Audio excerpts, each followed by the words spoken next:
नमस्कार, आप देख रहे हैं नेक्स्ट स्पोर्ट्स। मैं हूं आपके साथ आकाश त्रिवेदी। इस वक्त की बड़ी खबर आपको दर्शकों बता दें कि जम्मू कश्मीर में चल रहे आतंकी हमलों पर हमारे देश के 3 जवान शहीद हो गए हैं। जी हां दर्शकों, बिल्कुल सही सुन रहे हैं आप। देश के 3 जवान शहीद होने के बाद सही आतंकियों पर हमारे जवान जो है आक्रोशित होते हुए नजर आ रहे हैं। दर्शकों आपको बता दें कि जम्मू कश्मीर के अनंतनाग में जिस एनकाउंटर को अंजाम देते समय 3 अफसर शहीद हो गए, उस ऑपरेशन को कर्नल मनप्रीत के नेतृत्व में अंजाम दिया जा रहा था। उन्होंने ही टीम को लीड करते हुए आतंकियों पर हमला बोला था।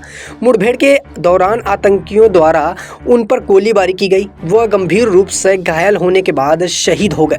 कर्नल मनप्रीत सिंह कमांडेंट अफसर भी थे। इसके अलावा हवाले राष्ट्रीय राइफल्स की यूनिट भी थी। अपने भाई की बहादुरी के बारे में बात करते हुए कर्नल मनप्रीत के भाई संदीप ने बताया कि साल 2003 में CDS की परीक्षा पास कर ट्रेनिंग के बाद भाई मनप्रीत 2005 में लेफ्टिनेंट बने थे। उन्होंने ट्रेनिंग पर जाते समय कहा था, उन्हें नहीं मालूम कि डर क्या होता है।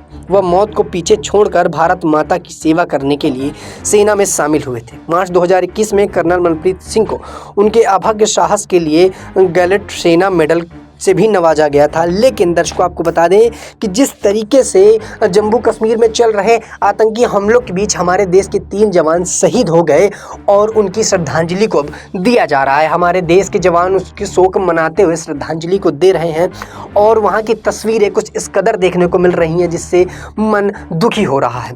दर्शकों आपको बता दें कि 2 दिन से चल रहे इस आतंकी हमले पर अब हमारे देश के 3 जवान शहीद हो गए हैं। वहीं मनप्रीत जो इसको लीड कर रहे थे, जो लेफ्टिनेंट कर्नल थे, वो भी शहीद हो गए हैं। और उनके भाई ने आकर बताया कि जब वो जा रहे थे तो उन्होंने कहा था कि मैं डर को नहीं मानता। और कुछ ऐसा हुआ, बिना डरे और बेबाक लड़ाई करते हुए हमारे देश के 3 जवान शहीद हो गए। उसमें से मनप्रीत सिंह के भाई ने आकर जो बयान दिया वो सुनने लायक था।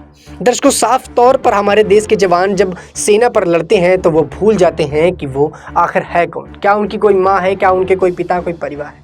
वो जिस जवान हमेशा देश के लिए समर्पित रहते हैं। और कुछ ऐसा ही मंजर हमें यहाँ पर भी देखने को मिला। आतंकी हमलों के चपेट में आकर हमारे देश के 3 जवान शहीद हो गए। फिलहाल के लिए इतना ही। देश दुनिया की तमाम खबरों से जुड़े रहने के लिए देखते रहिए नेक्स्ट स्पोर्ट्स।